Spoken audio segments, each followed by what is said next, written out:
ये कहानी है एक ऐसी औरत की जो अपने छोटे से गांव से निकलकर पूरी दुनिया से लड़ने के लिए तैयार हो जाती है, सिर्फ अपने खोए हुए पति को ढूंढने के लिए।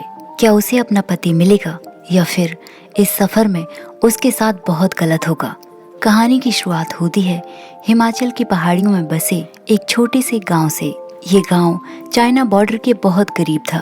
उसी गांव में हम एक कमला नाम की औरत को देखते हैं जो कि एक ट्राइबल कम्युनिटी से है। उसकी एक 3 साल की बेटी है जिसका नाम है मान्या, और उसकी बेटी के पास एक पालतू बकरी भी है जिसे वो बहुत प्यार करती है। कमला के दादा भी उसके साथ ही रहते हैं। पास ही की पाठशाला में मान्या पढ़ती है। वहीं कमला के पति की बात करें तो 5 महीने हो गए, उसकी कोई खैर खबर नहीं आई। कमला का पति दिल्ली में काम करता है, लेकिन इतने महीनों में उससे कोई बात नहीं हुई। उसका फोन भी बंद आ रहा है। इसी वजह से कमला बहुत परेशान रहती है। उसका पति हारून राकेश नाम के आदमी के साथ काम करता था। राकेश ही वही आदमी है जो हारून को काम दिलाने के लिए शिमला अपने साथ ले गया था। राकेश शिमला का रहने वाला है, इसलिए कमला राकेश को कॉल करती है, लेकिन उसका भी नंबर बंद आ रहा है। दिन में वो अपने पति का फोन कम से कम 25 बार ट्राई करती। आखिर ऐसा क्या हुआ होगा। वो पहले भी तो काम पर जाता था, लेकिन ऐसा कभी नहीं हुआ। कहीं उसे कुछ हो तो नहीं गया, या फिर वो शहर में जाकर दूसरी शादी कर ली हो। लेकिन हारून ऐसा नहीं कर सकता। ऐसे कई सारे सवाल कमला के मन में चल रहे हैं। तभी गांव की एक औरत ने कमला को बताया कि हमारे ही गांव का एक आदमी जिसका नाम मुकेश है, वो कल काम के सिलसिले में शिमला जा रहा है। यदि तू कहे तो तुझे साथ ले जाने की मैं उससे बात करूं। कमला के पास दूसरा कोई और रास्ता नहीं है, इसलिए बड़े ही उदास मन से उसने हाँ कर दी, क्योंकि यहाँ हाथ में हाथ धरे रहने से भी कुछ नहीं होगा। रात को वही औरत कमला को एक आदमी के पास लेकर जाती है। उस आदमी ने उसे बताया कि कल सुबह एक जीप यहाँ से शिमला जाएगी, तुम उसमें बैठ जाना, उसमें मेरी पहचान के लोग हैं। कमला सुबह सफर में जाने के लिए बिल्कुल तैयार है और वो अपनी बेटी मान्या को उस औरत के हवाले छोड़ जाएगी। उसने कहा उसके आने तक वो उसकी बेटी का ख्याल रखे, और तभी वो जीप आ गई। लेकिन ये क्या, वो जीप उसके लिए रुकी ही नहीं और वो फिर से अपने काम में लग गई। वो रास्ते से घास ले जा रही थी। तभी पीछे से एक लड़का उसके पास आया। उसने बताया कि मुखिया ने तुम्हें अभी बुलाया है। कमला भागते हुए वहां पहुंची। शायद हारून की कोई खबर होगी, और वहां पर बैठे कुछ आदमी हारून के बारे में ही बात कर रहे थे। तभी एक आदमी कहता है कि जहां हारून काम करता था वहां काफी जोखिम भरा काम होता है, शायद वहां पर उसके साथ कोई घटना न घट गई हो। तभी मुखिया ने कहा कि यदि ऐसा हुआ होता तो राकेश जी ने हमें इन्फॉर्म कर दिया होता, लेकिन राकेश का भी नंबर तो काफी दिनों से बंद आ रहा है। कमला काफी दुखी है और बेबस भी। उसे पता है कि उसका यहाँ कोई भी साथ नहीं देगा, इसलिए सब कुछ छोड़कर वो रात में ही शिमला की निकल जाती है। साथ में उसने मान्या को भी ले लिया, क्योंकि उसे नहीं पता था कि ये सफर कितने दिनों का होगा। उसे यहाँ किसी के भरोसे छोड़ना भी ठीक नहीं, और साथ ही साथ उसने अपनी बकरी का बच्चा भी अपने साथ ले लिया, जिसे मान्या सबसे ज्यादा प्यार करती है। और अब उन्हें कुछ दूरी तक पैदल ही सफर तय करना होगा। तभी हम देखते हैं कि एक ट्रक रास्ते से जा रहा है। उसकी स्पीड कम होने पर एक आदमी उसमें चढ़ गया, और जैसे ही लाइट के सामने कमला और मान्या आई तो ट्रक वाले ने ट्रक रोक दिया। वो आदमी कमला के पास जाकर उससे बदतमीजी करने लगा। ट्रक के अंदर जो आदमी छुपा हुआ था वो ये सब देख रहा था। वो आदमी तुरंत ही ट्रक से उतरकर कमला को बचाता है। उस आदमी के साथ एक और शख्स भी आ गया और उस ट्रक ड्राइवर को बहुत मारा। तब तक कमला अपनी बेटी को लेकर वहाँ से चली जाती है। किसी तरह वो रात गुजरी और कमला अपनी बेटी को लेकर उसी ब्रिज के नीचे छुपी हुई थी। वो ब्रिज से निकलकर बाहर आने लगी। तभी उसने उसी आदमी को देखा जिसने रात को कमला की इज्जत बचाई थी। कमला डर कर वहाँ से जाने लगी और वो आदमी उसके पास आ जाता है। दरअसल वो उनकी बकरी देने आया था। रात हड़बड़ाहट में वो अपनी बकरी वहाँ भूल गई थी। उस आदमी का नाम रवि है। मान्या उसके पीछे पीछे चलने लगी, लेकिन कमला को पहाड़ी रास्तों में चलने में मुश्किल हो रही है, क्योंकि रात में उसके एक पैर का जूता कहीं रह गया। कुछ दूर चलने के बाद कमला अचानक गिरकर बेहोश हो गई। जब होश में आई तो रवि उसके सामने बैठा हुआ था। वो उससे डरकर दूर हट गई। रवि अजीब तरह से कमला को घूर रहा था। उसने अपने बैग से जूते निकाले और कमला को दे दिए। कमला ने हाथ मारकर जूतों को फेंक दिया। मान्या पास ही में बकरी के साथ खेल रही थी। रवि वहाँ से जाने लगा। उसके बाद कमला ने वो जूते पहन लिए और जल्दी से उसका पीछा करने लगी। कुछ दूर चलने के बाद वो एक नदी के पास रुक गए। रवि ने कमला से सुई धागा मांगा क्योंकि कल रात उसके पैर में बहुत ज्यादा चोट लग गई थी, जिस वजह से वो ठीक से चल नहीं पा रहा था। सुई धागे से उसने अपनी चोट को सी लिया। वहाँ से चलकर वो रोड पर आ गए जहाँ पर से उन्हें कोई जीप मिलेगी। कमला अपनी बेटी और बकरी के साथ जीप में बैठ गई और रवि पीछे लटक गया। जीप ने उन्हें बस स्टैंड पर छोड़ दिया। यहाँ से उन्हें शिमला के लिए बस मिलेगी। कमला अपनी बेटी मान्या को ब्रेड खिला रही थी। तभी उसके मन में ख्याल आया कि रवि भी भूखा होगा। उसने एक ब्रेड रवि को दिया। तब तक बस भी आ गई। रवि बस में बैठ गया, लेकिन कंडक्टर कमला को बस में चढ़ने नहीं दे रहा था क्योंकि उसके हाथ में बकरी थी। कमला अपनी बकरी का किराया देने के लिए भी तैयार थी, लेकिन जानवरों को बस में ले जाना सख्त मनाही है। रवि अंदर से ये सब देख रहा था और फिर कमला रवि के पास जाती है। वो उससे मदद मांगने लगी कि उसे शिमला जाना है, लेकिन रवि ने उसकी बात का कोई जवाब नहीं दिया और कमला वहाँ से चली गई। बस के चले जाने के बाद उसने देखा कि रवि बस में गया ही नहीं और तब कमला ने उसे उस जगह का पता दिया जहाँ पर उसे पहुँचना है। रवि ने उसे कहा कि यहाँ तक पहुँचने के वो 600 रुपए लेगा। कमला ने उससे कहा कि मैं 300 रुपए ही दे पाऊंगी, लेकिन कमला मजबूर थी और ये बात 500 रुपए में पक्की हो गई। वो पैसे वहाँ पहुँचकर देने की बात हुई, लेकिन रवि को कमला पर भरोसा नहीं है, इसलिए कमला ने उसे एडवांस 200 रुपए दे दिए।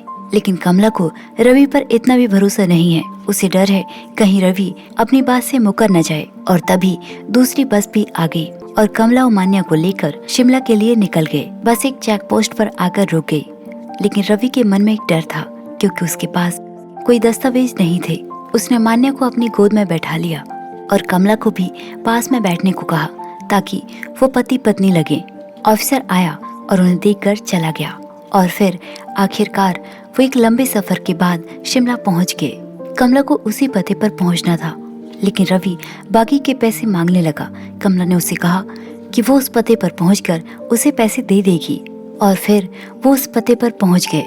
अंदर जाकर देखा तो वहां पर राकेश की पत्नी थी।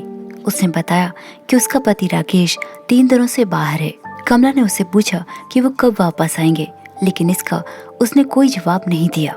कमला ने हारून के बारे में उसे सब कुछ बताया, लेकिन राकेश की पत्नी का कहना था कि राकेश वहाँ पर काम नहीं करता। वो अब दूसरी जगह काम करने लगा है और शायद उसने नंबर चेंज कर लिया है। वो तुम्हें जरूर कॉल करेगा। कमला ने रवि को 250 रुपए दिए और वहाँ से जाने लगी। रवि उसके पीछे आया और कमला को जोरदार थप्पड़ मारता है और उसे कहता है कि बात 500 की हुई थी, मेरे 50 रुपए कहाँ हैं। और साथ ही साथ उसने कमला को बहुत गंदी गंदी गालियां दी। ये सब देखकर मान्या भी रोने लगी, लेकिन कमला चुप थी और रवि वहाँ से चला गया। रात को हम देखते हैं कि कमला अपनी बेटी को लेकर रेलवे स्टेशन पर बैठी हुई है। वो सोच रही है कि वो कहाँ से शुरू करे, कहाँ जाए, अपने पति के बारे में किससे पूछे। इससे पहले वो कभी शहर नहीं आई, उसने शहर तो कभी देखा भी न था। और तभी रवि फिर से वहाँ पर आ जाता है। उसने कमला को चाय दी और कहने लगा कि शायद तुम्हारा पति तुम्हें छोड़कर चला गया है। कमला वहाँ से उठकर वॉशरूम में चली गई। उसे यकीन है कि उसका पति उसके साथ ऐसा नहीं कर सकता, लेकिन साथ ही साथ उसका बंद फोन कमला के मन में कई सवाल पैदा करता है। कमला वापस आई। रवि ने उसे फिर समझाया कि तेरा पति यहाँ नहीं मिलेगा, तू अपने गांव वापस लौट जा। कमला ने रवि को एक पता दिया जो कि एक कंस्ट्रक्शन साइट का था जहाँ दिल्ली में हारून काम करता था। रवि ने उसे कहा कि यहाँ पहुँचने के 500 रुपए लगेंगे। कमला ने उसे कहा कि मेरे पास इतने पैसे नहीं हैं। कमला के हाथ में एक सोने का कड़ा था और अब रवि की नजर उसके कड़े पर थी। कमला ने उससे वो पता छीन लिया क्योंकि वो कड़ा उसे नहीं दे सकती। कमला ट्रेन का इंतजार कर रही थी। तभी रवि कहता है कि दिल्ली बहुत बड़ा है और जानवरों को ट्रेन में घुसने तो बिल्कुल नहीं देंगे, लेकिन मैं इसका इंतजाम करवा सकता हूँ। कमला के पास दूसरा कोई रास्ता था भी नहीं और इसलिए उसने अपना कड़ा निकालकर रवि को दे दिया। एक ऐसा लालची आदमी जिसका कोई ईमान धर्म नहीं है, वो एक मजबूर औरत का फायदा उठाते जा रहा है। उसे इस मासूम बच्ची पर भी तरस नहीं आता। ट्रेन में बैठकर वो हरियाणा में उतर गए और वहाँ से दिल्ली की बस ली। दिल्ली तक पहुंचने के लिए उन्हें 2 बस चेंज करनी थी। रात को रवि उसी बस में जुआ खेलना शुरू कर दिया, जिससे वो काफी पैसे जीत लेता है। लेकिन इस खेल में भी वो एक धोखेबाज था, जिस तरह वो असल जिंदगी में था। उसे देखकर कमला सोच में पड़ गई कि वो जिस इंसान के साथ इस सफर में है, पता नहीं वो कितना बड़ा धोखेबाज है और कब उसका गलत फायदा उठा ले। और इस तरह वो दिल्ली भी पहुंच गए। रात काफी हो चुकी थी। होटल में उन्हें रखने का एक्स्ट्रा चार्ज लगा। रवि ने वहां पर अपना नाम भी गलत बताया। कमला उसकी तरफ देखने लगी, शायद उसका नाम रवि भी गलत है। रात को उसने रूम में कमला को रुकने को कहा और खुद सड़कों पर निकल गया। रात को मान्या की तबीयत खराब हो गई। कमला उसे लेकर बाहर जाने लगी। उसने देखा कि 4 आदमी बाहर बैठे हुए हैं और उसे अजीब नजर से देख रहे हैं, और ये देखकर वो वापस कमरे में चली गई। वहीं बाहर रवि जुआ खेल रहा था और लोगों की भीड़ इकट्ठी हो गई। कुछ देर के बाद वो होटल में वापस आ गया। वो मान्या के लिए खाना लेकर आया था। कमला ने उससे पूछा कि उसके पति का कोई पता चला। इस पर रवि का जवाब था कि इतनी रात को कुछ भी पता नहीं चलता, और वो फिर से बाहर चला गया। रवि के चले जाने के बाद कमला ने उसका बैग चेक किया। उसमें से एक तस्वीर निकली जिसमें एक औरत और एक लड़की थी। शायद ये रवि की पत्नी और उसकी बेटी होगी। सुबह रवि कमरे में वापस आया।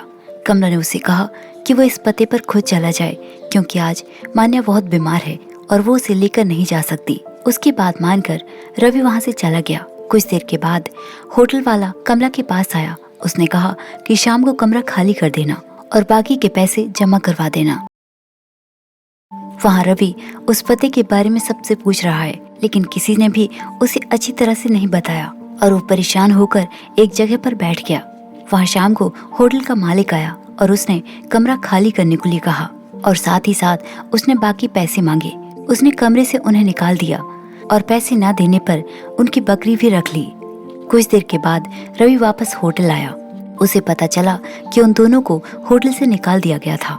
अब वो कहाँ हैं उन्हें नहीं पता। ये सुनते ही रवि गुस्से से भर गया और उनसे हाथापाई भी हो गई। वहां से जाकर वो सड़कों पर उन दोनों को ढूंढने लगा। एक जगह पर मान्या और कमला बैठी हुई थी। वो उन्हें लेकर वहां से जाने लगा। कुछ दूर जाकर वो एक जगह पर बैठ जाते हैं। रवि कमला के पास आने की कोशिश करता है, लेकिन कमला उसे धक्का मार देती है। शायद रवि उसे पसंद करने लगा था। अभी तक रवि ने उसे ये भी नहीं बताया कि उसे उसका पति का पता चला या नहीं।